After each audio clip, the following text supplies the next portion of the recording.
All right, welcome to the systems breakdown. I'm going to show you the 4 domino sequence. I'm freaking excited.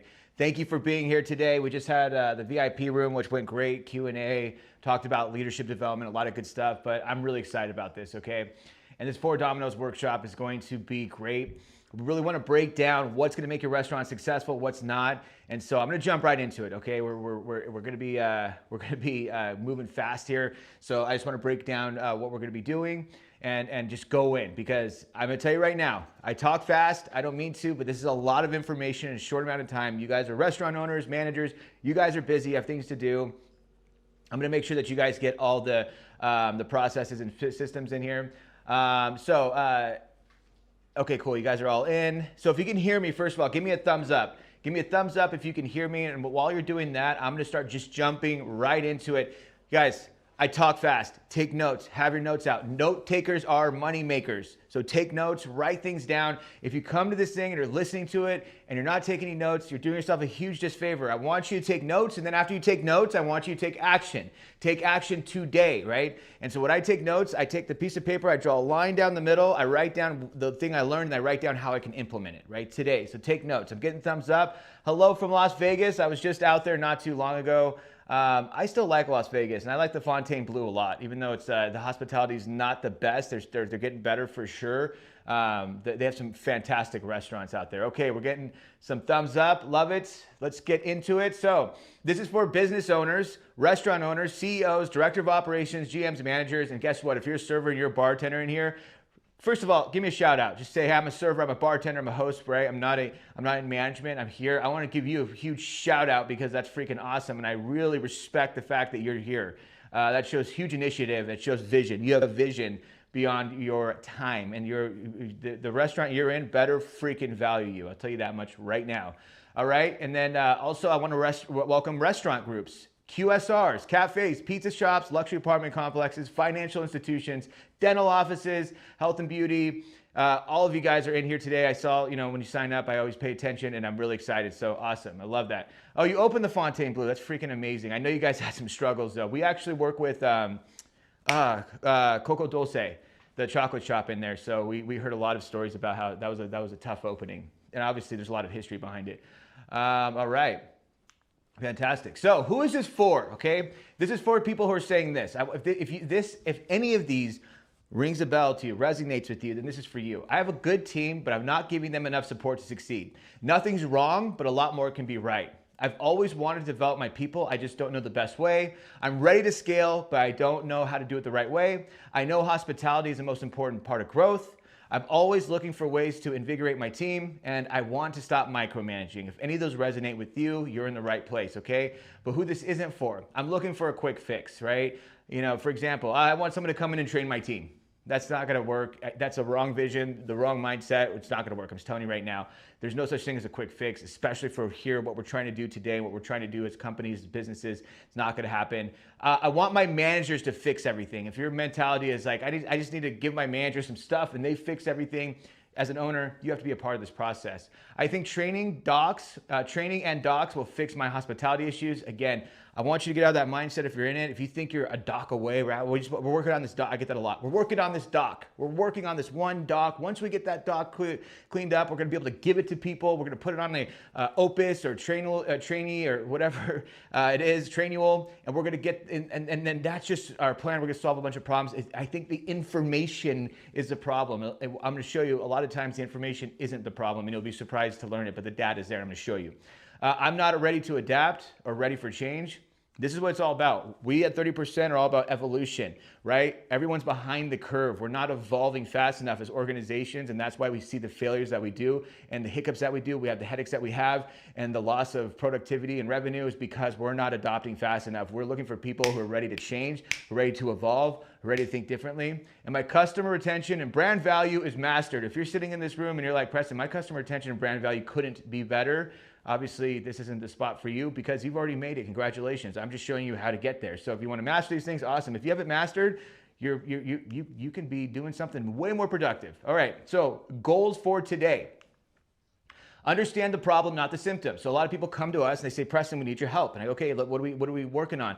And a lot of times they think they need to fix the symptom, not the problem. Okay, for example, if you come in and you say, I have migraines, and I want to fix the migraines, well, there's a problem causing the migraine in the first place. Now, a bad doctor is going to say, here's some pills, take those anytime you have a migraine coming on. A good doctor is going to say, wait, what's causing the migraine? The migraine is a symptom, right? We're not going to sit here and try to attack the symptom, right, with pills, right? What I want to do is I want to figure out what's causing that migraine in the first place, fix that, migraines go away forever, right? That's where we're here. Understand the problem, not the symptom. Aligned and focused on the right things. This is important for you and your leadership team. You guys need to be aligned and focused on the right things, okay? Hyper focused on the right things. Niche down focused on the right things. This is going to solve a lot of your problems alone. We also want to show you the systems to fix it, the how and the why of those systems. Supercharge customer retention and brand value. This is what it's all about. You as a business, right? Whether you're a manager, owner, whatever it is, it doesn't matter what business you're in. If you have customers, your number one goal is to get customer retention and build your brand value. They correlate, right? Your brand value and your customer retention almost do this, right? You can look at if a company has great brand value, they probably have great guest retention. If they have great guest retention, that's a tongue twister, they probably have great brand value. So we got to make sure both of these things are hyper-focused. And then how we can grow together. Yes, at the end of this, I'm going to show you all of these things. You can walk away with all the information to be successful. You're going to have if you do this right, you're going to have a notebook full of notes. But I'm going to show you how, if you want, in the future, we can work together and build these things together as a team, as a group. We've scaled over 350 businesses worldwide. And if you want to be a part of that, we're more than happy to show you how, right? And on top of that, I'm going to give you an unexpected and crazy way to work together with us, right? It's not going to just be cut and dry. Hey, come in and work with us. We're going to show you a really unexpected and crazy way to work together. And then also stay for the whole party. This is important. You have some bonuses that were promised to you when you signed up. If you want those bonuses, you got to stay for the whole event. We monitor who stays in. You watch the whole thing. You see all these freaking slides and stuff I put together for you. You take in the value, and then we'll send you the bonuses. If you leave early, we're not going to send you the bonuses. So you have to stay for the whole party at least, okay? Are you ready? Give me a thumbs up if you're ready. I know I'm talking super fast, so I'm sorry about that, but give me a thumbs up if you're ready. We have banquet manager in Philly. I love that. Hospital administrator. Awesome, Travis. I freaking love that. I'm a chef transitioning to front of the house. That's freaking awesome because having both of those visions, right? Front of the house and back of the house makes you very, very powerful. Highly recommend it. Banquet manager in Philly. Awesome. Got Miami, Alabama, Atlanta. Man, I've been to all these places in like the last 3 months. I was just in Florida. I go to Florida all the time. I'm there a lot. Okay, thumbs up. We're ready to go. You can see I'm talking fast, so just keep up and let's do this, okay? So, first of all, the problem, right? Hospitality is the issue, okay? We have problems with hospitality, getting our staff bought into the hospitality. Training's an issue. Our training is just not there, okay? We have probably assessed over 1,000 businesses in our time. I can't tell you how many brands I've worked with, right? With mom and pop shops to billion-dollar brands. One thing that's always consistent is that training is lackluster at best. And a lot of times we'll be, assessing and diagnosing a business and our training's good, 8 out of 10, could be better. Always get that, could be better. If you're saying could be better, more than likely you're probably it's probably bad. And so, is it an 8 out of 10? We go and assess it. It's really a 4 out of 10, a 3 out of 10, sometimes a 2 out of 10. You don't realize what you don't realize. You don't know what you don't know, right? And so your training is a problem. It's probably much deeper. That's why we want to focus on today is understanding the problem, not the symptom, right? And understanding the problem. Oh, this is serious, right? This is causing migraines, but the migraines are the least big amount of problems we have. This is just what's surfacing. But underneath, there's some really, really serious health issues that this is causing. Thank gosh we're fixing this because yes, we're fixing what's surfacing, but we're also fixing all these problems we didn't even realize we had that are about to rear its head, okay? Micromanaging. That is not going to work in your business. Even if you have one location, micromanaging is detrimental for everybody, does nothing for nobody, has no place in business. We got to focus on how do we get out of micromanaging. No one micromanages out of maliciousness. No one micromanages out of will. Oh man, I can't wait to micromanage today. It's just one of my favorite part of my jobs. You do it because it's a last resort. You don't know what else to do. We want to fix that. Gen Z. We're going to show you how to train Gen Z. This is a huge problem, okay? We get it all the time. Gen Z, they're not bought in. They don't want to do the work. They'll quit at the drop of a hat. All of this stuff, But there's organizations every day that have Gen Z performing at the highest level possible. Why are they doing it and you're not doing it? It's because, again, we got to change the way we're looking at things, okay? Gen Z is not the problem. Blaming Gen Z is kind of like blaming being late because of the weather. Yes, technically it did make you late, but you could have left 30 minutes earlier knowing that it was raining outside. So we have to understand Gen Z, we have to build training around that, and we have to fix it. That's why I asked, when's the last time you changed your training? You evolved your training, evolved your operations, evolved your leadership skills, evolved your systems. Has it been a year, 3 years, 5 years, ever? If you're not evolving, your people are. The people you're hiring are evolving, they're changing, and more ways than one. We have to change with them, or we can get left behind, and we could be the old man yelling, I will never use email. I will never adopt. Systems. People are not using systems the right way or at all. Systems are going to be the solution to all of your problems. Bottom line, period. How well you develop, maintain, and grow your systems. Leadership is a huge piece as well. This is when we assess over 1,000 businesses, leadership is one that's always severely underdeveloped. Show me a problem you're having right now, I can trace it right back to leadership. I can almost guarantee you it goes right back to leadership. And then sales. Our sales aren't where we want them to be. The companies we work with are scaling, they're growing, they're in the green. But that does not mean that you cannot have better sales.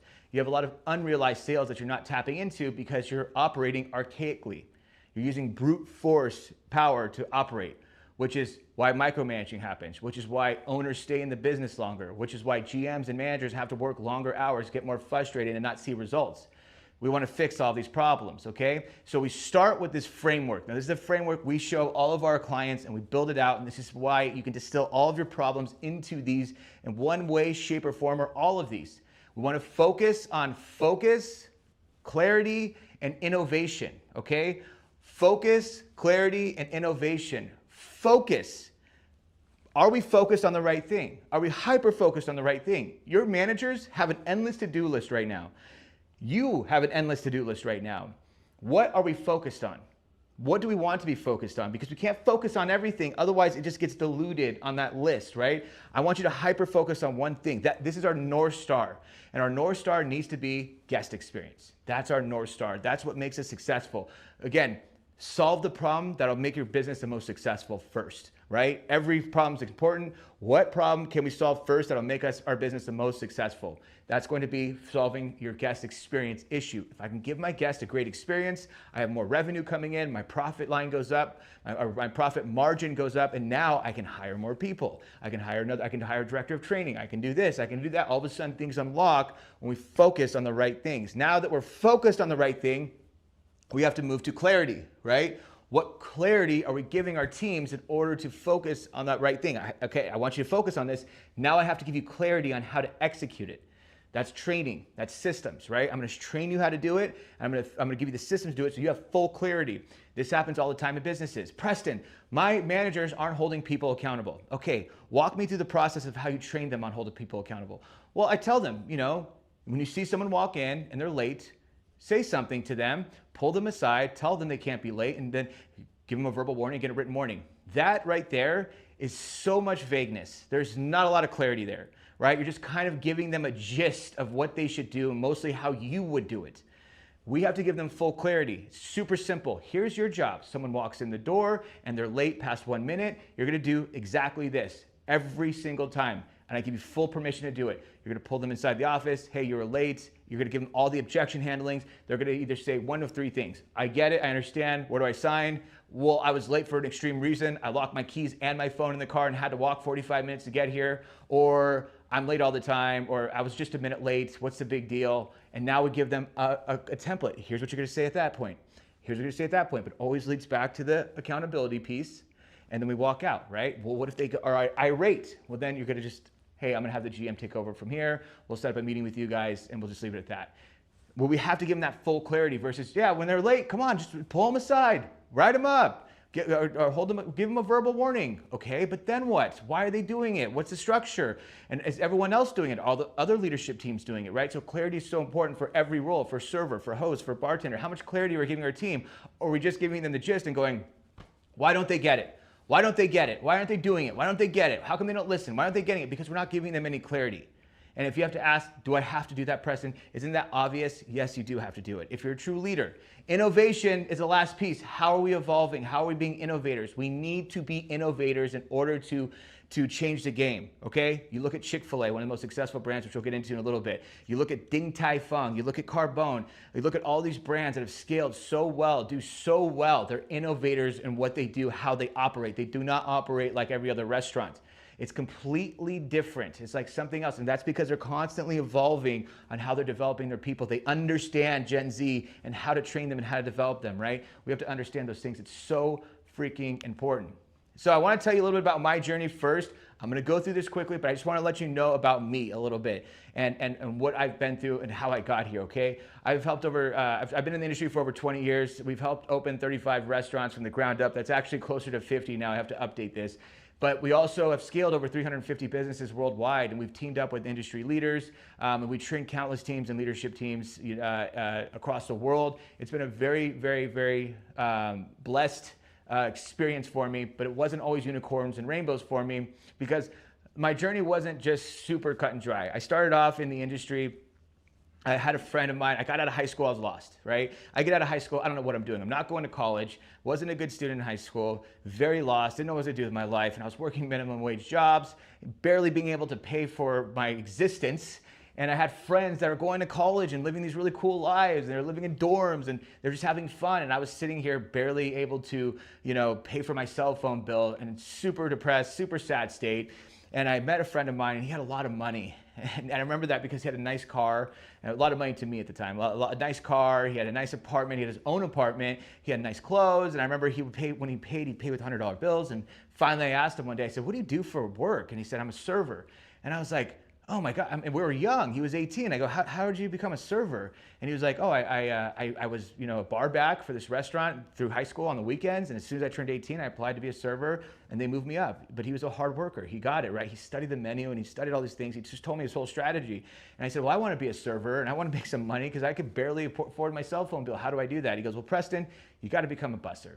And so I decided to become a busser, right? So I applied and I had a restaurant that hired me and I ended up getting 2 jobs bussing. I was sleeping on my friend's couch so I could walk to these places and I was just working my butt off and I wanted so badly to become a server. So I kept asking my managers over and over again, can I become a server? Can you put me on the schedule? And I would study the menu. I would study the drinks. I'd be the first one in, the last one to leave. I'd always stay later. I'd always help out the managers, help out the servers. And I would just go above and beyond. I was studying hospitality, studying the brand that I was working for. And eventually, after a while, they finally put me on the server schedule. And I started making some pretty good money. And it was a pretty exciting time. For the first time in my life, I could rent my own room, right? I didn't have to worry about money at the end of every month. I could go out to eat and live a normal life. And so I wanted more though. I was sitting here saying, well, I'm already here and I'm serving. I want to have the best sections and the best shift. So I just worked my butt off. Same thing as a server. First one in, last one to leave. I studied the menu. I knew the menu inside out, knew the drinks inside out, knew the wine inside and out, right? I knew about hospitality. I studied it religiously. I knew everything about the brand. You could tell me about the history or you could ask me a question about the history. I'd be able to answer it.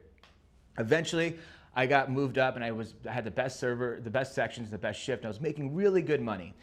But then it got to a point where I went from gratitude and excitement to entitlement, right? Which is one thing that our industry runs rampant on, is entitlement. I'm entitled, right? It's about me, my tips, my section, my shift, my schedule. Why aren't they cutting people when I want them to? Why aren't my managers acting the way I want them to? Why aren't my coworkers performing the way I want them to? And it became about me. And with that entitlement, it eventually led me to getting fired. Even though I had the best schedule, I had the best sales, the best reviews, I still got fired, right? And that had an impact on me. This became a rinse and repeat. I'd get hired somewhere, I'd move my way up, I'd get into a good position, and I would be solidified, but then I would become entitled, didn't learn my lesson, and it eventually would just lead me to getting fired in some way, some shape, some form. Eventually I got to a point where I couldn't get another job. And this was a really low time for my life. I could not get a job for the life of me. I applied, I burned too many bridges, and eventually my car got repossessed. I went completely broke, and I was about 14 days out from eviction when finally I got a job at a restaurant, and I was so freaking thankful. It was this tiny restaurant, 24 tables, and I was so thankful. And I remember taking the bus to work, and I was sitting in the bus, and I'm looking out the window, and I had this epiphany. And that epiphany was that I was a loser.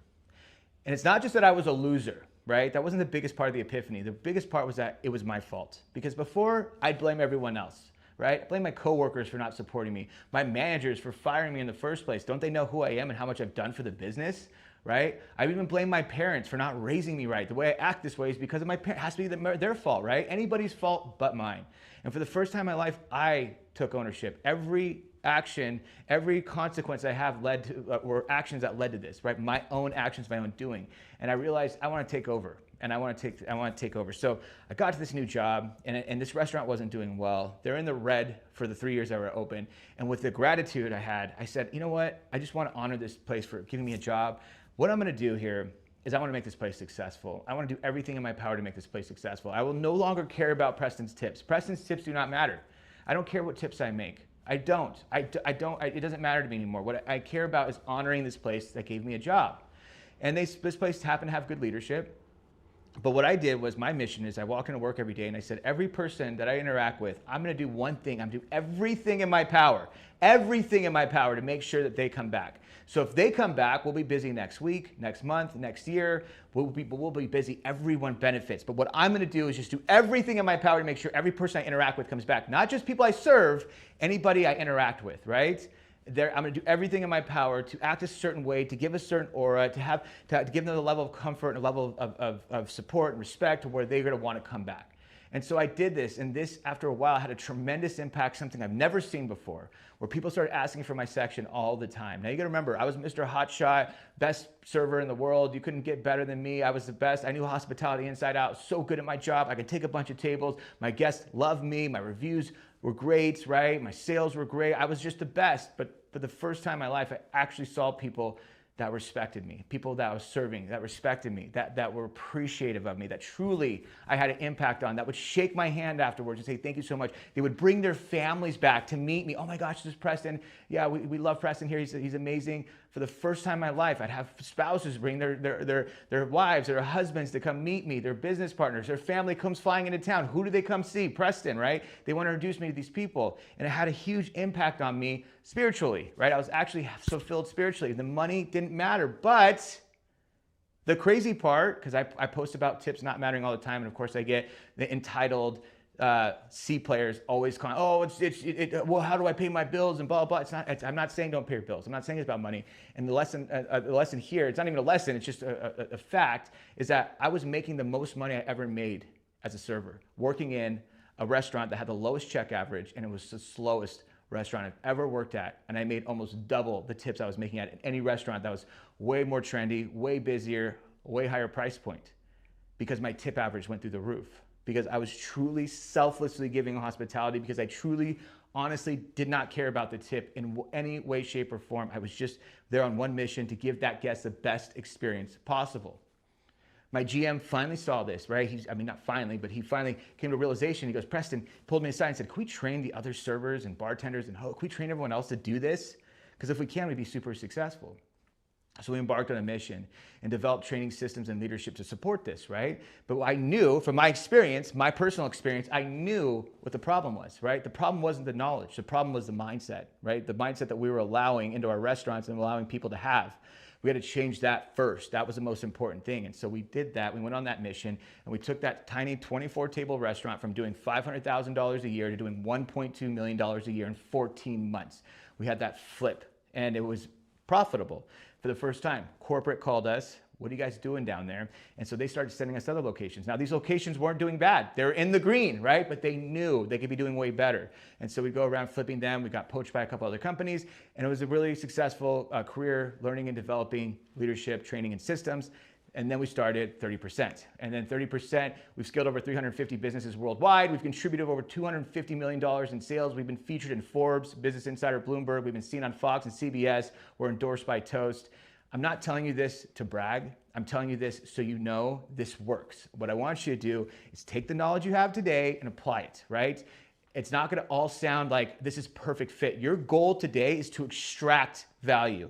Extract value, open mind and extract value. Not say that won't work for me, Preston. Sorry, that's not going to work in my restaurant. I'm going to tell you why this won't work. Stop making excuses and say, how can I make it work? What ways can I make it work? It's not going to be a perfect fit, But you're going to get creative and say, how can I apply this, right? We just had someone in our VIP room say, I work at a hospital, and we're applying your teachings into our hospital. That's what I'm talking about. Oh, I'm a hospital. Can't do that. We're not a restaurant. Can't do that. No, we can do that. How do we do that?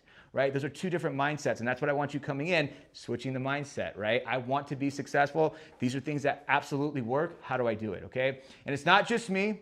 I wish it was that all that success you saw and all those numbers you saw, all those businesses that we've changed. It's not just me. I have a whole team that I've handpicked over the last 2 years. We had 200 applications. We get applications every day, right? We handpick these people because they're experts in their field and they have the mindset, right? They're willing to work with people. We have people from Cheesecake, Blue Bottle, Ritz-Carlton, Chick-fil-A, Sam Fox, Montage, Disney, Starbucks, and Hillstone, and we've all built this together. So it's not just one person's viewpoint from here. These are all experts who have trained and developed people at a very high level, been inside some really, really big, powerful, successful businesses, helped build some of those businesses, and they're here and we give it all of our perspective because it was just one person. How can one person, give you the perspective you need for your business?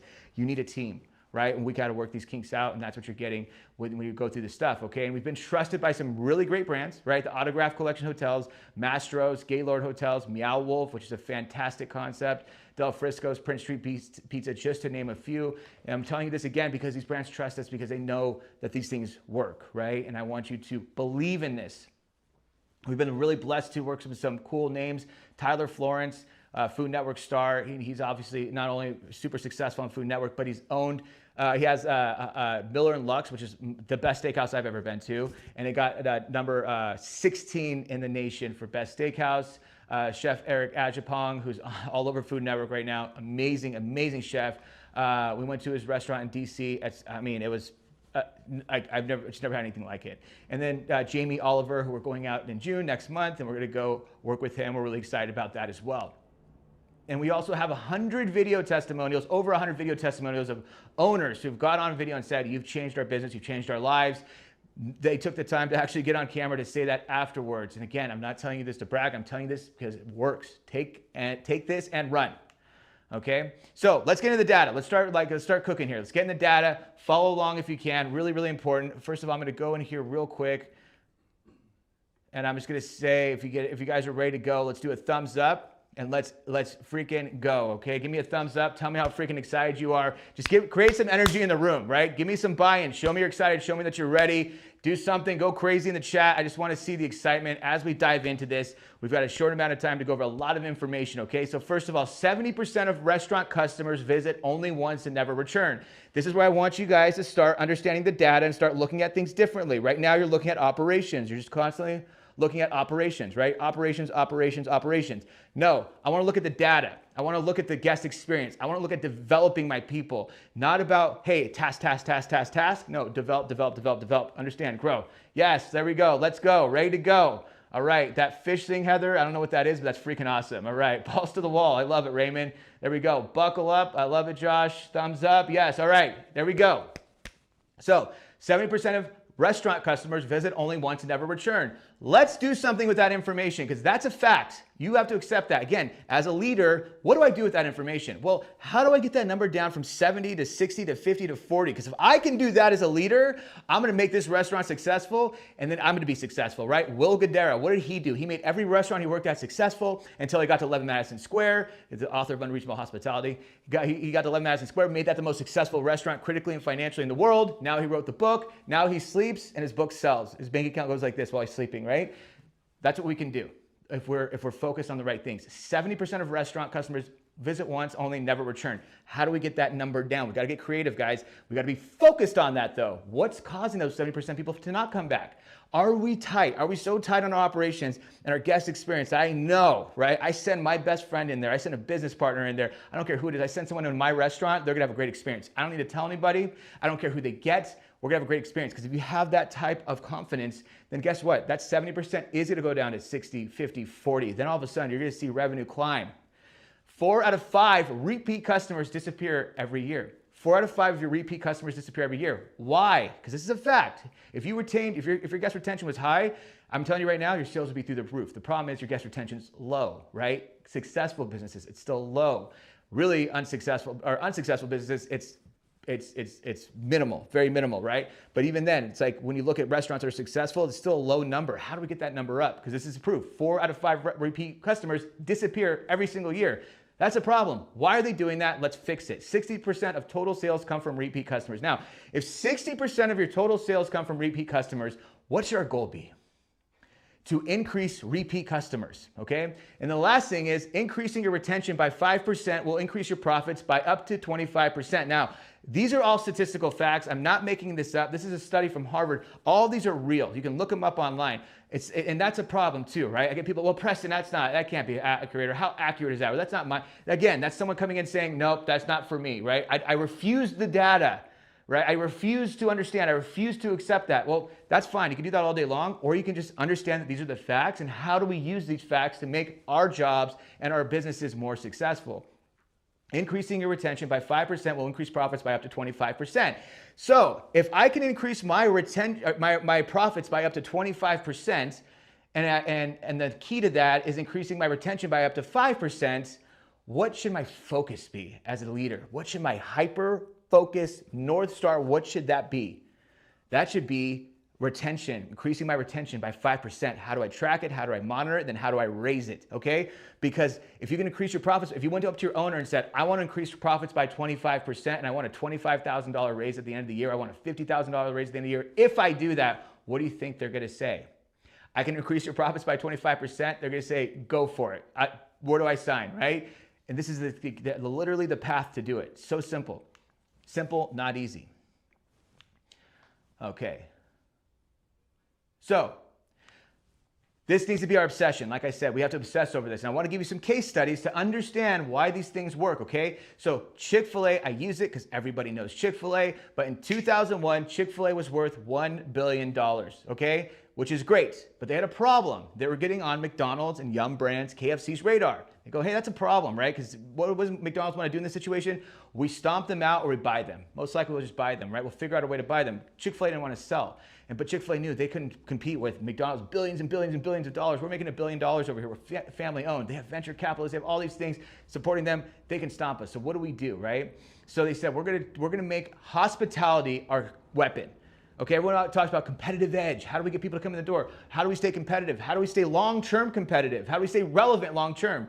Chick-fil-A knew early on, it's hospitality. We're gonna offer a hospitality experience in the QSR. So good. We're gonna have a family come in on a Friday night with their kids and they're exhausted from their week and they're tired from their day and they wanna just go somewhere where it's safe and they don't have to deal with any BS, some young kid going in there, rolling their eyes, giving them an attitude, whatever, being disrespectful or being just unprofessional, right? Just unkempt or just doesn't care. I want a safe place where I can go in and just deal with a professional and someone that cares about me as a customer. And Chick-fil-A said, we're gonna offer that.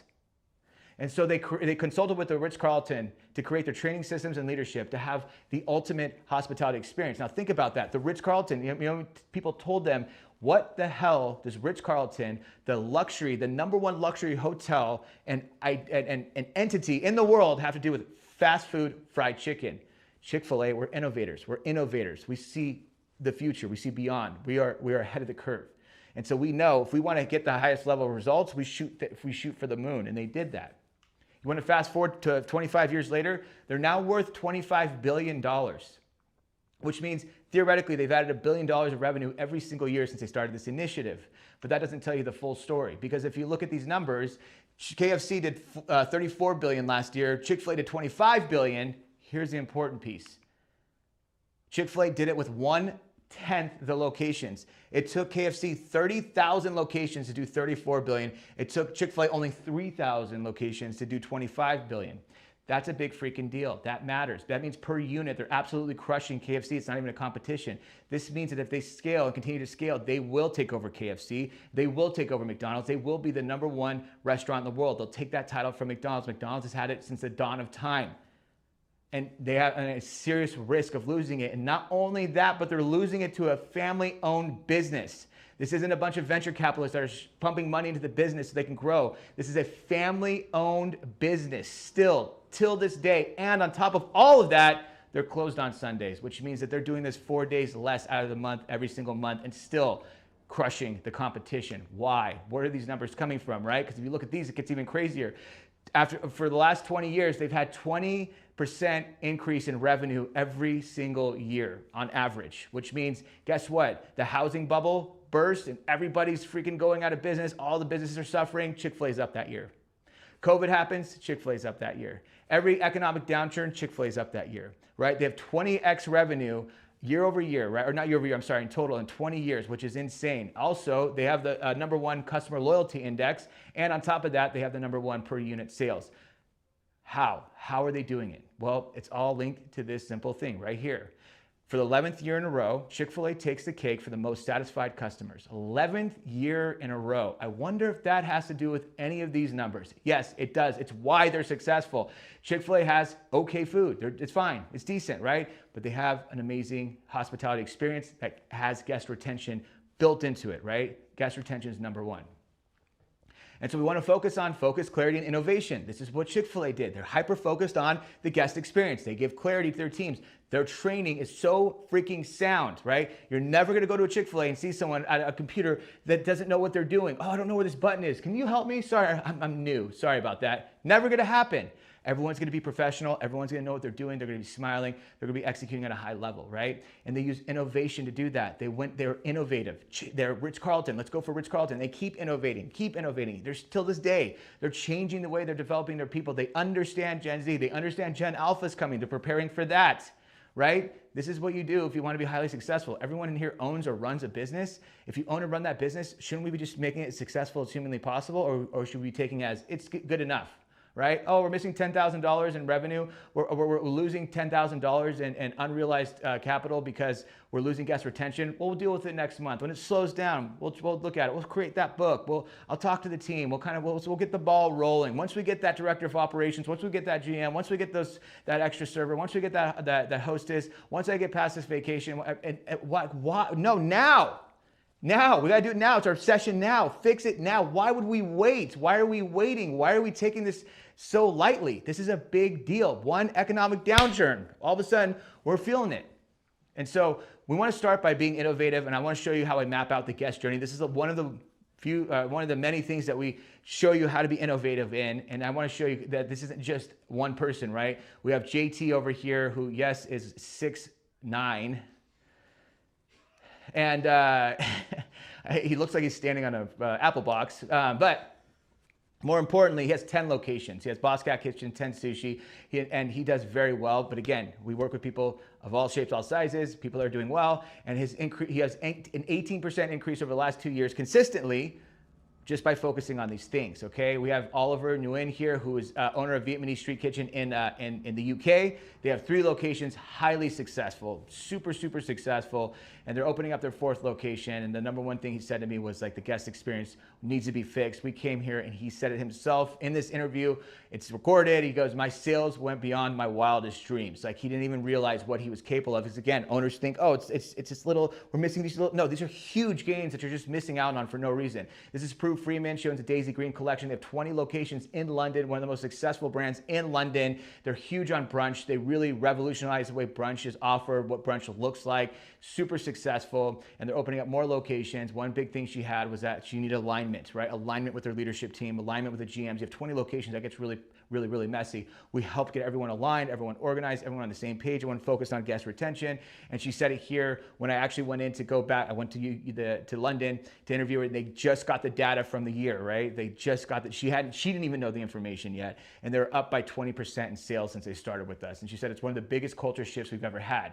This is Marisco Choi, Raul. He has 2 locations in Downey. They do freaking fantastic. They're building a 3rd location, but he's always striving to get better, and he knows, hey, Preston, we're doing great. I know we could be doing way better because we're missing these things. And the reviews were one issue he was having, and so we implemented our review multiplier in his restaurant. In 2 months, he had 1 server. They went from 25-star reviews a month, and then in 60 days, he had 1 server get 140 5-star reviews in 1 month, just by doing this stuff. But the goal isn't the review, right? The 5-star review helps. It's gonna help, right? It's gonna increase profits. You have more 5-star reviews, more profits you're gonna have. Bottom line, period, right? Because more people are gonna come in. That's brand value, right? Your sentiment, right? Online sentiment.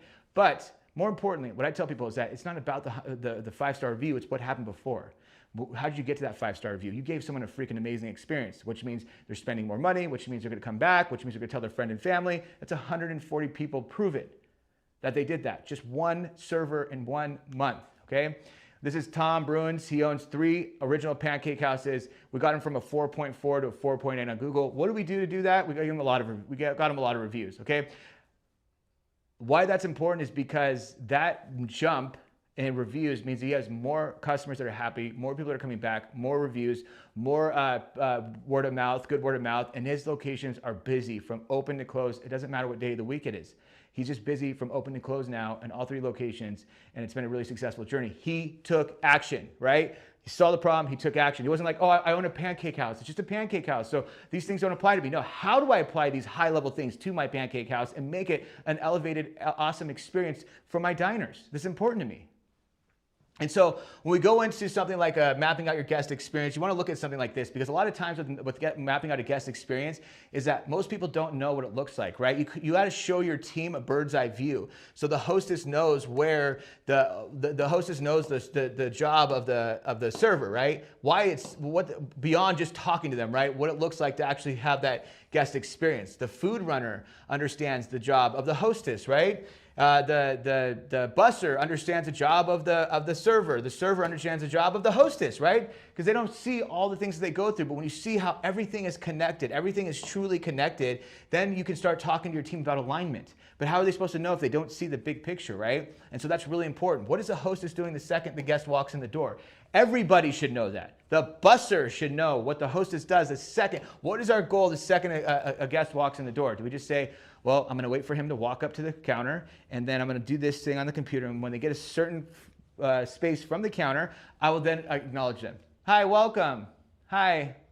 Why will we not just acknowledge them the second they walk in the door? Why is that not a non-negotiable? Someone walks in the door, it's a non-negotiable. Hi, welcome. Yeah, please come right in. Please, hi. Did you need help with the table? Reservation? How can I help you? Like, whatever it is. And then on top of that, what if you have people waiting at the front? Oh, I have 2 people in line, I'm checking them in, and someone walks in the door. Well, I'm just going to ignore them now because they can get in line, right? Because this is just a transaction. We're just a little factory here. We're putting people through the factory line, right? No. Someone walks in. Sorry, 1 second. Hi, how's it going? Welcome, please.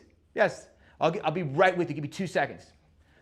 That kind of acknowledgement just elevates you, right? Those little things start elevating you where you feel like it's something different. Little tiny things, okay? What if you did something crazy and had a hostess on a busy night in the back? You paid an extra hostess on the floor to be standing right here in front of the host stand, and then you had a hostess who would seat people. So normally you'd have 2 hostesses, one working the computer, one seating people, but now you have a 3rd hostess who's standing in front. And with that, this hostess is our liaison. She's our hospitality expert. She is the highest paid, highest performing. And she stands there and someone walks in and she's right there physically with them, staring them in the eyes. Hi, welcome. Did you have a reservation or can I help you get a table? Fantastic. And what was the last name on the reservation? Okay, awesome. And as she's talking, the hostess on the computer is just listening. She looks up the reservation. Okay, no reservation. Boom, boom, boom. It's going to be a 20-minute wait. Okay, it's going to be about a 20-minute wait. Do you mind if I get your last name? But the whole time we never break eye contact. Right? We never have this thing happening, right? We never sit there in that awkward moment where the host is just sitting there with their face illuminated. Instead, you have a host in the front who's making eye contact. This hostess then says, table 42, Jessica. Okay, now Jessica's going to sit you on table 42. Enjoy your meal. If you need anything, ask anybody. We're here to help. Right? Make sure you have the best experience possible. So that's a difference, right? When you start thinking innovative and outside the box. Preston, I can't afford a hostess. But what if that hostess is the reason why your guest retention goes up by just 1%? What if this experience alone is one of maybe 4 things that we start doing to make your guest retention go up by just 1 or 2%? What if that increased your profits by 5%? If I told you putting an extra hostess on Thursday, Friday, Saturday nights would increase your profits by 1 to 2%, would it be worth it? Yes, it would. We got to think outside the box. We got to stop looking at numbers and cost as a cost.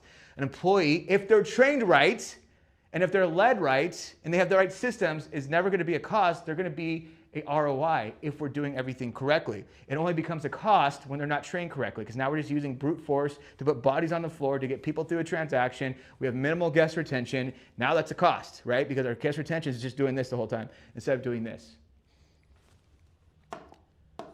And so that's why we want to map it out. What do we do when we first greeting the guests, right? If it's a first-time guest, what are we doing?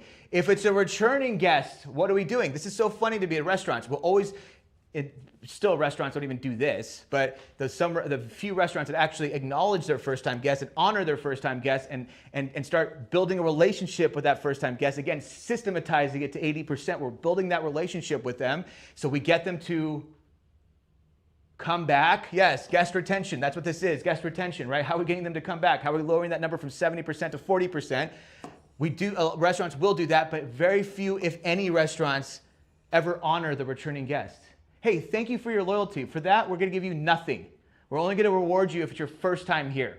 But if you're loyal to us, and you're taking care of us, you're doing what we really want you to do, we're not going to acknowledge you in any way, shape, or form, right? Except, oh, thanks, welcome back. Can I start off with something to drink? No. How do we have a system where we acknowledge and reward and honor our returning guests? We continue building that relationship, right? And then this is really important. How are we asking for appetizers? How are we passion selling upsells?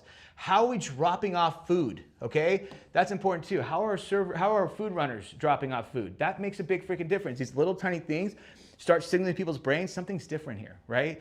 And then using pattern disrupting verbiage is really important because how are we checking in on that table? For example, if I go up to the table, how is everything over here? Good? Was there anything else I can get for you? All right, fantastic. Anything else, just let me know. Transactional. That's a transaction. I just transacted them, right? I just signal in the brain something that they've heard a million times in restaurants and they're going transaction. Got it. Subconsciously, it's a transaction, right? When you use pattern disrupting verbiage, it changes things, right? Hey, how's that salmon? Can you taste this? Can you taste the lemon in this? Did I tell you, right? Is that great? Be honest, the best salmon you ever had? Awesome. And the filet, nice. You like the broccoli? Do you taste the garlic? Yeah, that's fresh garlic. That's that organic garlic I said. It's local. They walk it here. All right. I'm gonna let you guys. Was there anything else I can get for you, by the way, so you can enjoy your meal fully? Sure. All right. Anything you need, just let us know. Seriously, don't be afraid. Anybody here, we're happy to help. Awesome. Enjoy. Two very different experiences, right? And again, Preston, we're QSR. Preston, it's just burgers and beers. Preston, it's a pizza shop. So what? How are we implementing these things into your business? Don't think small.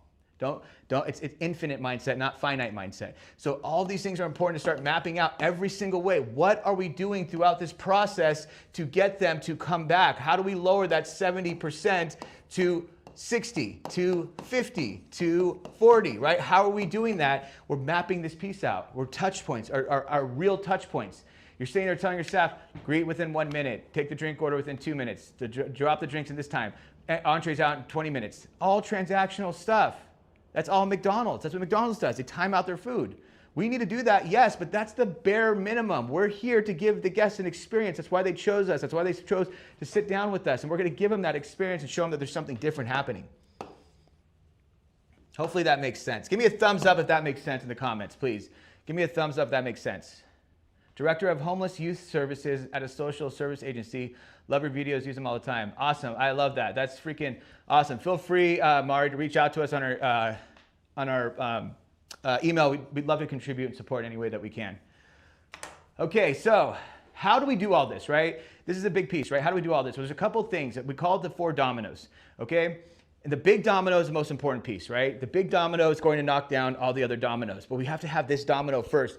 So imagine 4 dominoes, right? And some of you are trying to knock down these 2 dominoes or knock down this 1 domino, and you're obviously doing it wrong. We got to knock down this domino, and it just knocks down the rest, right? That's it, just 1 domino. But right now you're like domino, domino, domino, domino. You're physically knocking down all the dominoes because you're going the wrong way. Instead of just saying, oh, I just got to knock down this first domino, and everything else will fall after it, right?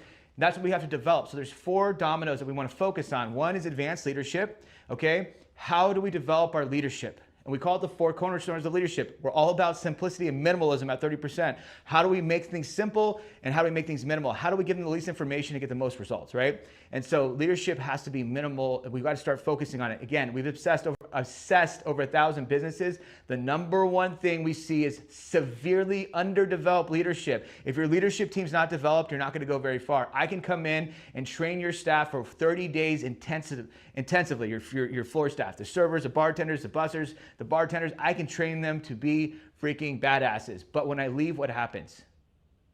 Because if your managers and your leaders can't support what I train, then what's the freaking point? If they can't hold the standard that I created, what's the point? If I flipped everyone's mindset, but they can't hold that, what's the point, right? It doesn't matter. That's why I told you the training isn't really the issue. The information isn't the issue. I'm sorry, not training. The information isn't really the issue, right? It's the way we're training, the way we're implementing, the way we're managing that is broken. If we fix that, then sure, we can start worrying about all the information that we give them inside of that piece. But right now, the most important thing and the one thing that's going to be broken in your business, almost guaranteed, is underdeveloped leadership, underdeveloped systems, and underdeveloped training, right? We don't even have the right training, and on top of that, we're not implementing it the right way, and on top of that, we're not managing it the right way. Just think about that for a second, and then you're like, why doesn't my staff get it? What's up with Gen Z? How come I can't find good people? It's so hard to hire in this industry.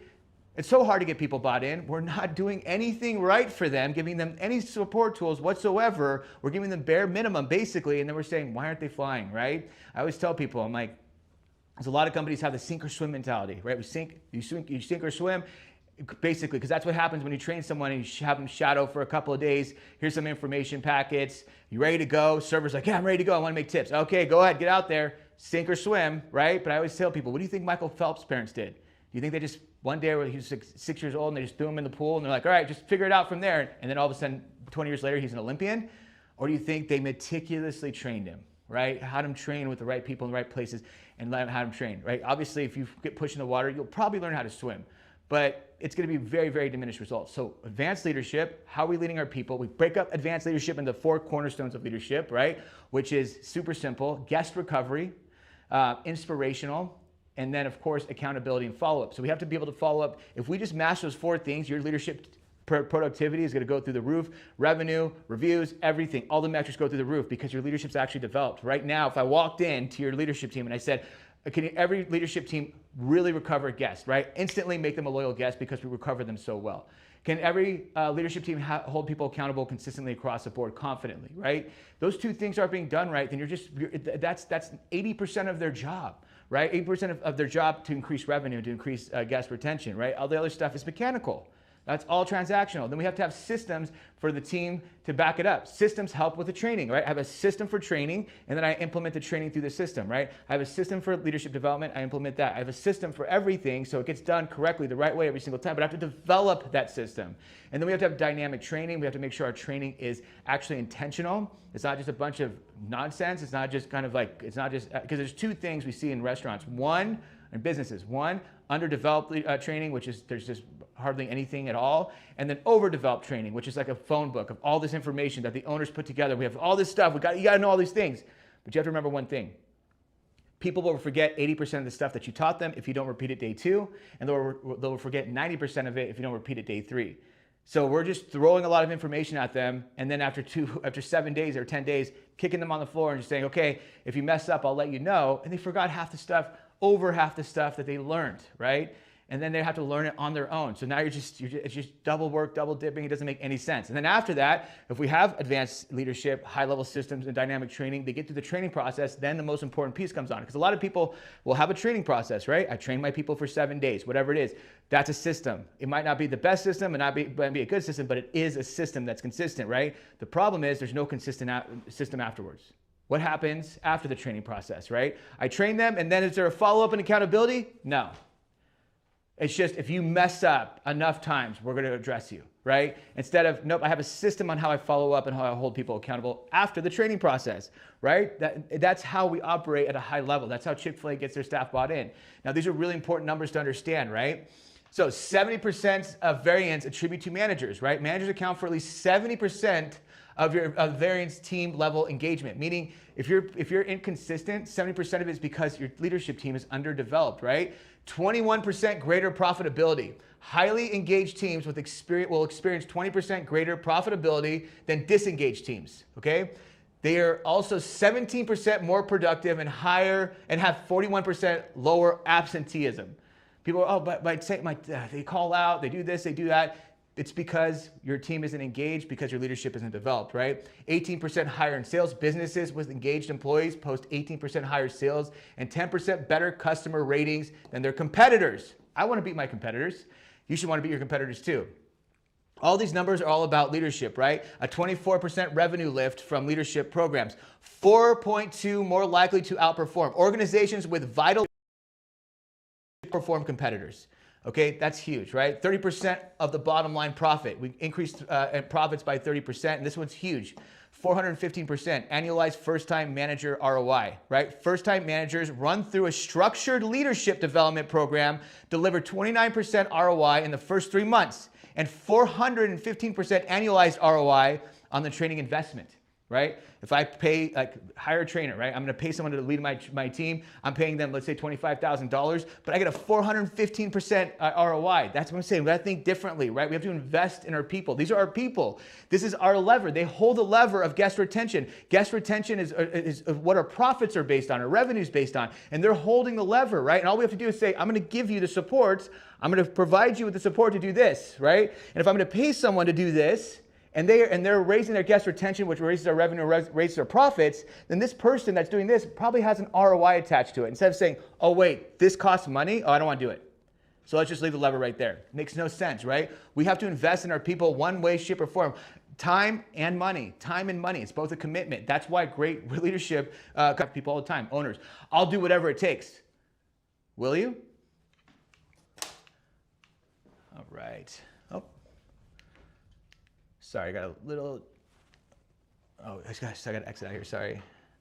All right, so what we want to have is a culture flip. A culture flip is really important, right? And so we want to have a culture flip in your restaurant. Right now, I want you to think of this as phases, 3 phases, okay? They're really important. Phase number 1 is the expectation phase, which is the hiring phase. That's where we hire people. Most people just vet people in this phase, and they don't vet them correctly in the first place, but they vet them kind of willy-nilly. I'm gonna ask you some questions, shoot from the hip, and I'm gonna kind of feel if you're the right fit or not, right? And then John's gonna do the same kind of randomness, and we're gonna talk. Is that good? Yeah, all right, let's hire him. Versus, no, we have a structured way of vetting people. It's pretty simple. It's a system, right? I ask them 10 questions, and I can know from their answers if they're a good fit or not. Pretty simple. But then on top of that, we have to set expectations. Hey, here's how we operate. We're obsessed with hospitality. We go above and beyond for guest experience. We're obsessed with it, number 1. Are you okay working in those environments? Because I'll tell you right now, if you don't do these things, we hold people accountable, and we're very rigid about it. We're gonna hold you accountable. You're gonna be held accountable. Are you okay with that? Yes or no, right? You're setting expectations in their head. That sounds intense, but since you're setting the expectation, the answer is yes, I'm okay with it. Then we go into the training phase. The training phase is a commitment phase. So we set the expectation. Now we're getting them to commit. We're training them correctly so they commit to things, right? No one in the training process is gonna sit there and go, no, I'm not gonna do that. Pass, right? No.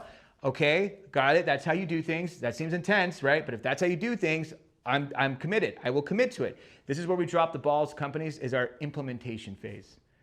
We don't implement correctly, right? We don't implement correctly. And what I mean by that is the implementation phase is when they get on the floor for the first time by themselves. So now I went through the expectation phase. Yes, I'll do that, right? Training phase, I'm committed to it. I will commit to it. You've got my commitment, right? Gen Z, doesn't matter. You got my commitment. But then we go on the floor. Wait, he's not doing it. She's not doing it. They're not doing it. They're kind of doing it. They're kind of not. So they said that all this stuff was non-negotiable, mandatory, but actually half the people aren't doing half the things that they said to do. Oh, that was all BS. There are no standards, right? Whenever I get comfortable, I'll do what I want to do, whatever I see fit, right? And then it's going to be up to the managers to micromanage everything to death. So I'm telling you that is because we need those 3 phases humming. We do that, we're going to be pumping out really, really impressive employees, right? But we have to have it humming. Right now, they're on a conveyor belt and they're just falling off, right? Because of the culture flip. So first things first, we have to flip the culture in your restaurant. That's the number 1 thing. We have to flip the culture in your restaurant, which is super important. And what we have to do is take all the things we want to change, break them down piece by piece, one by one. We can't have a lot of change at once. We have to do one piece at a time. We have to be meticulous, intentional about it. And then we have to have a system that we create to implement and manage every process until it sticks. And we keep implementing and keep implementing and keep implementing until we have a culture flip. That's the hardest part of this whole thing. Once we have the culture flip, then we can have the hiring process dialed in correctly and the training process dialed in correctly. And then all of a sudden, we have a conveyor belt, right? But the hardest thing by far is going to be the culture flip. And that's what we want to do. That's really important, right? And I want to show you how we can build this together, how we can do it together, because there's opportunities to do it together. Now, if you follow me a lot, you've probably seen me talk about this. I have a live event called Hospitality Rewiring Hospitality, right? And it's with Will Guidara, the author of Unreasonable Hospitality, and Tyler Florence. And what we're going to do is show you how to build that, right? To build that together. And this is accessible from anywhere in the world. First of all, we have a playbook, the Ultimate Operator Playbook that you're going to get with this to fill out as you're going along with the program. And you're going to have a tool, right? You're going to have something you take back and actually execute with your work, at your job, at your locations that you can execute with this whole entire process. And I want to show you what you're going to walk away with. You're going to walk away with a couple of things. So you're going to walk away with training frameworks built for 2026 workforce. Okay, that's really important. Do we have the QR code up? Yeah, you can get it up. Okay, cool. So training frameworks built for the 2026 workforce. So I want to show you how to build those training frameworks for the 2026 workforce. Gen Z, Gen Alpha is coming in. Hey, Preston, I can't get Gen Z bought in. I'm going to show you how to do it, right? Me and Will, we're going to show you how to do it. Systems that make staff consistent and repeatable. If you're having problems with consistency in your staff, in your experience, and your staff's delivery, we're going to show you how to fix that. Proven, right? 350 businesses. Leadership tools that actually improve accountability and performances. We are going to show you how to develop your leaders. This is the big takeaway from this event. We're going to show you how to develop your leaders or show you how to develop yourself as a leader, right? We're going to show you the tools. Again, we use minimalism and simplicity. It's a framework. It's a system. We're going to show you how to build that up. A complete guest experience engine that drives repeat customers, which is really, really important, right? This is how you start managing that guest retention. Remember I told you 5% gets you 25% in profits? Let's start building that engine so we know what we're doing and we're focused on it. Instead of just saying, hey, let's just try harder and hospitality is color and service is black and white and just make sure you treat them like they're your friends and family. And you know, if you're busy, if you bring them back, then they're gonna be busy next week. Let's just give them the experience, right? Show them the clarity and the tools. Here's exactly what we're expecting. Strategies to increase retention in both staff and guests. That's important. We want to increase our retention in both the guest and the staff, right? We want our staff. This all goes to the bottom line. Everything that we talk about is going to the bottom line here that we're not focusing on. We want to build systems at a high level that stick. We're going to show you what high level systems look like and how to build it, how they stick, what they look like. Upsell protocols that increase check averages by up to 5 to 8% on average. And then my review multiplier that I told you, that's going to help you increase 5-star reviews in less than 60 days. And then we want to build your training systems, right? I want to show you that. I just told you how training is a system. We're going to show you how to build that out and how we do it. And this is all in 2 days. It's a 2-day event. So there's a couple of different things. If you can make your business better, when would you start, right? And so I want to show you there's 3 different options. And you're going to see it with the QR code. We're going to have tier 1, and tier 1 gives you live access to the stream in real time. So you're going to get the hospitality workbook that showed you the operator's playbook that you're going to fill out. And then you're going to have that 2-day event live feed. So you can have your managers there, you can be there, everyone can be watching, and you guys can have that live feed in the 2 days that we have it. It's June 2nd and June 3rd. June 2nd, June 3rd, which will be the live feed, 8 a.m. to 5 p.m. each day. And you can watch the live feed, take notes, take action, get all that information in there, have your whole team taking notes, really get focused on this and hyper-focused on this, right? Don't say, hey, if you're at home, watch, and try and really get people watching with you together. You guys can talk about it, dissect it, break it down. Everyone's focused. You have 4 people in the room, everyone's gonna be focused, right? Everyone's watching from the room. They're gonna be on their phone. They're gonna be doing things on their screens. We want them hyper-focused on this experience. Option number 2, this is going to be a lot more value. You're gonna get a 72-hour replay. So if a manager can't watch that day, you can replay it. If you're in another country and this starts at 2 a.m. your time, then you can replay it in the 72 hours. What you'll also get though is you're also going to get 3 months of the 30% rule protocol access. I'm sorry, 30% rule community access that has a bunch of live trainings, videos. The training videos, there's documents, SOPs, and then you're also going to get 3 months access to our AI library, which will show you how to train your people using AI, right? And this is high level stuff. It's not replacing a trainer or a training process, it's additional, right? Think about it as you're going to the gym, this is your protein shake. It just increases productivity, increases knowledge, and there's also really cool tools in there like how to create an SOP. It instantly does it. You just put in what you want to do, and boom, it'll spit out the SOP for you. Cost calculators, all that good stuff. A really cool library of AI tools that just makes your life way, way, way easier, and that's included in the live stream. And then the big package is Own the Room, which is everything in both those tiers, but you get access to this whole event for 12 months. So you're gonna have access to the community for 12 months, which means you have access to all of our training videos, all of our SOPs, all that good stuff, and you have access to this recording, these 2 recordings for 12 months. New GM comes in, new server comes in, whatever, you can have them watch pieces of it or watch the whole thing, whatever it is, and have them get acclimated. You guys, 6 months from now, hey, let's rewatch it as a team. Got so much information, let's rewatch it again, right? Just really good to have that for 12 months. You get access to the AI library for 12 months. And you're also going to get, which is really cool on the very top there, a personal leadership development call with me. So 1 call with me, you're gonna bring your leadership team on and yourself, and we're gonna break it down and have a conversation about how it looks, and I'm going to work with your team on that call to start developing them, right? Getting them focused, kind of like what I did on this call today, except I'm talking to your team. We're having that conversation. That's a crazy value right there, right? It's not an inexpensive thing, because obviously my time, I'm only one person, my time's very limited. So this is a really, really good tool for them to just jump start it, right? That's worth the value of that own the room alone. So this is a huge thing, guys. Like, I really want you guys to focus on this. I really want you to take advantage of this. Normally, to work with us, it's a long process. It's pretty expensive, right? This is a really, really, really accessible opportunity to be able to get a lot of our trainings and teachings and learnings with this. Like, it's awesome. And you can do it from anywhere in the world, right? You can do it with your team together. This is a really good team exercise. Again, what's it worth to invest the person that can do this? You know, it's huge. So really, really excited to have you guys in that, and the opportunity to. So what I'm gonna do is go into the Q&A and see if there's any Q&As before we wrap up here. Again, one thing I wanna mention, you're gonna see, is a bonus in there, the code? No, mention the code. Okay, so the code is, can you put it in the chat? I will.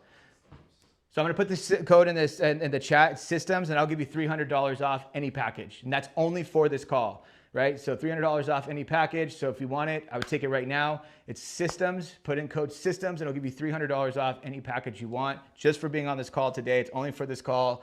And all right, let's jump into, can't get it out of here. Oh, there we go, okay. So let me see here. Go to questions. All right, so I'm not saying, if you guys have questions, let me know, but just drop them in. I'm gonna answer them. If there's no questions, we're gonna hop off. But do I have experience with private clubs? Okay, so someone asked Preston, have you experienced with private clubs at all? Yes, we do a lot of private clubs, a ton. So we work with Admiral Coves and Broken Sound. Those are two really big ones in Florida. We work with a ton. We understand private clubs inside and out. We are actually a big part of CMAA, so we've talked in front of big, you know, like restaurant or club groups, you know, in mass. I just did a tour for CMAA where we talked to 4 different clubs, and all the clubs came together, and there was about, I think, 250 clubs total that showed up. So very, very familiar with private clubs. The motivating and training employees that have done the same role for 20 years, but not as open to adopting or enhancing hospitality for guest experience. This is a great question, Andrew. Tips for motivating and training employees that have done the same role for over 20 years, but not as open to adopting and enhancing hospitality for guest experience. So Andrew, I want you to change your viewpoint, right? Okay, because this is a big problem and it's consistent. Every restaurant, almost every restaurant I can imagine will have this issue, right? I want to change and adopt. We have to evolve as a company. We have to evolve, okay?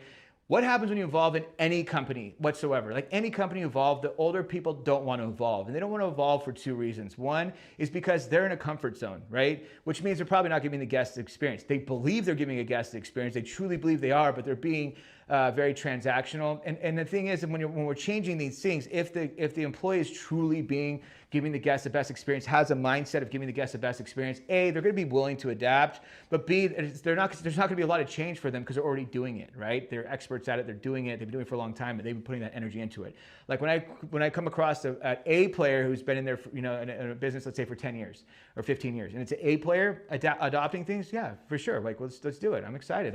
I've been wanting this freaking, you know, Gen Z to freaking buy in, and they're not doing it. So I love that you're creating a system and accountability piece to where they can all get better, because everyone improves in that situation, both inside and outside of work, right? We're just improving our employees instead of dragging them into work, making them not want to do something, them not feeling the results, them feel like they're just a cog in a machine. We're actually to give them purpose by giving a guest experience where people are actually enjoying what they're getting, right? And they can feel that. But when you have people who aren't, or who are resistant to it, it's because they're C players usually, and we've allowed them to be. And the reason why they don't want change is because they've created a comfort zone, right? I can coast. I come into work every single day and I can just hit tables and I just go, hi, how's it going? Welcome. No effort, no personability, no uniqueness. It's just kind of me going through the motions, right? I'm sitting there smiling, I'm answering questions. Maybe I make them laugh every now and then. I know the menu inside and out, but I'm giving them a transactional experience and that's it. So I'm sitting there, okay, yeah, right? But I'm comfortable because I can coast, right? You're gonna take them out of their comfort zone saying you're gonna have to try new things. You're gonna have to try harder. You're gonna have to give more effort, more bandwidth, and then you're going to get outside your comfort zone. What they're going to say is no, and they're going to push back. The question is, do you let them push back, right? Do you let them say no? Because when you let them do that, well, then they're going to push back and they're not going to do it, of course. And then you come in 3 months later, okay, we're going to make change this time, and I'm serious. Yeah, whatever, right? And then you come back 3 months later, okay, no, seriously, we're making change this time. Yeah, whatever. But if you say, hey, we're making change, and I would love for you to be a part of this, it's not about you agreeing with it, it's about you being a part of the change, right? And I want you to be a part of the change. You might not see it eye to eye with us, and that's okay. You just have to be aligned, and we have to be consistent. So if you don't do these things, we're going to hold you accountable, and there's going to be no excuses. And if that's not a comfortable work environment for you, we understand, and I would, we'll give you a great recommendation wherever you want to apply to. Happy to help, but we can't have someone who's not going to be a part of the change and ultimately be willing to be held accountable.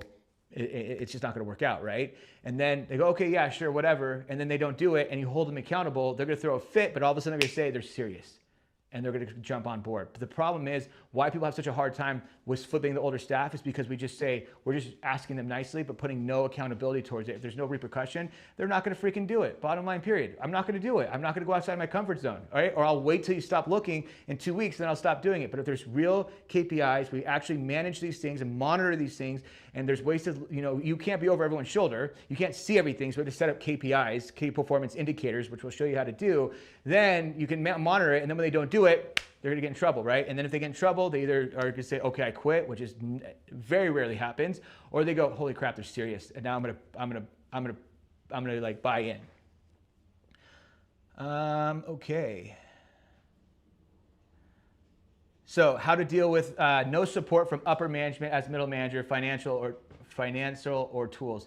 So if you have no support from upper management, listen, you're not going to make a lot of change, right? You can do your best to show up as the best version of yourself, hold your standard, make the changes that you can make. If upper management's not supporting you, that's a huge problem because they have to be aligned. You guys have to be aligned, bottom line, period. To make serious change, which is, again, 90% of restaurants never operate at this level. They'll never do it, right?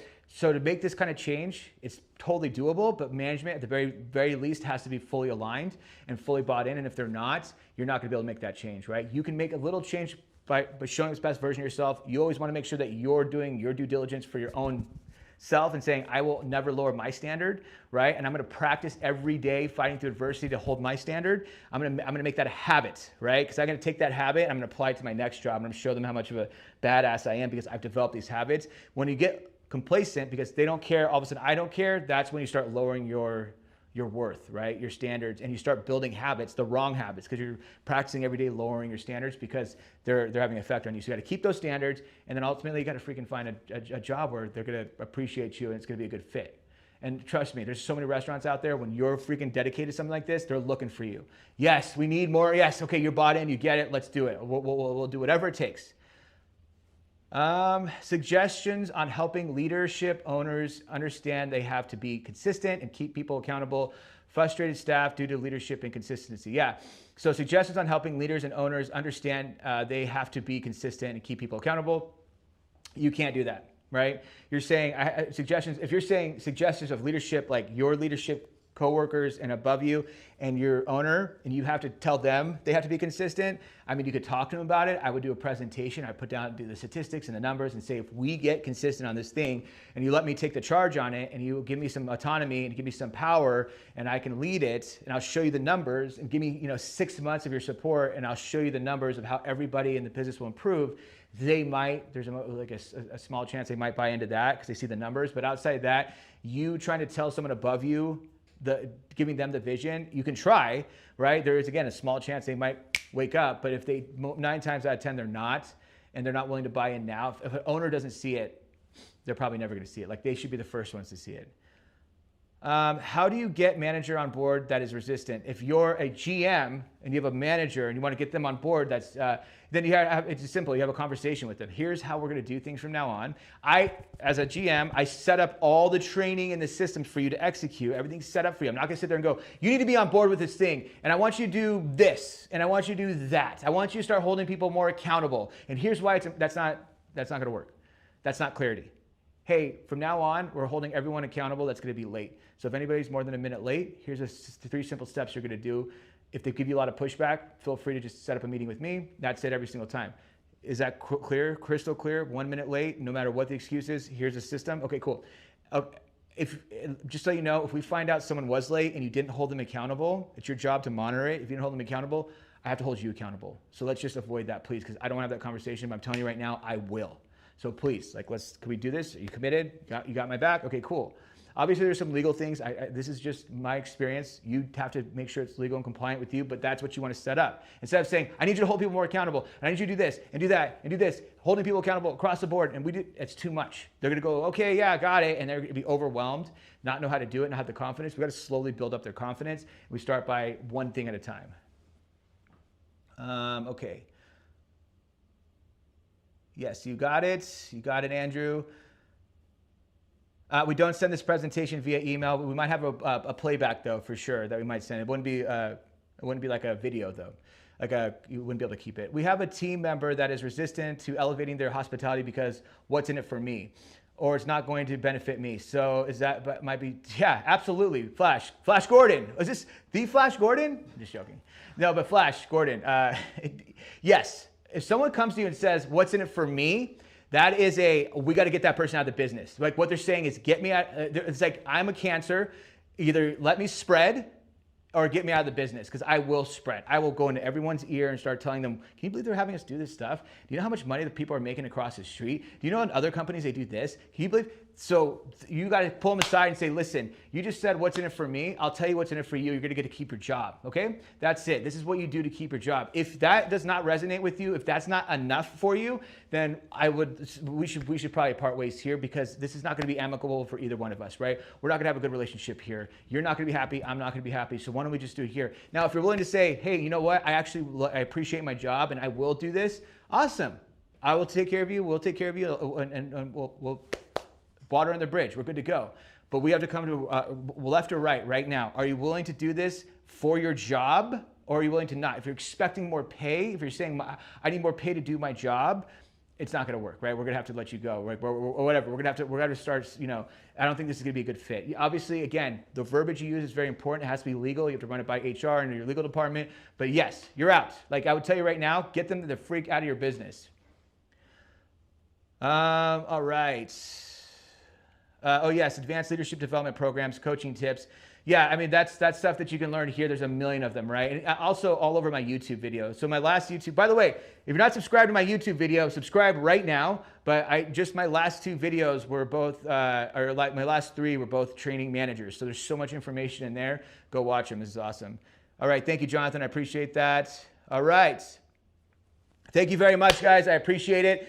Again, take action. If you didn't sign up, take that, do the QR code. This is such a small investment for such a big payoff. Highly recommend you take advantage of it, especially with the discount. But other than that, hopefully I'll see you June 2nd, June 3rd. Follow me on YouTube to find out I have super deep trainings on all this stuff. I appreciate you guys being here. It means the freaking world to me. It's an honor that you trusted me with your time and trusted me with your vision. I can't wait to see what you do with it. If you have success, shoot me an email, shoot me a DM. Say, hey, Preston, I put that thing into play and it worked, and here's my results. I love to hear wins. So give me the wins. Show me the love. But more importantly, take freaking action. All right. See you June 2nd.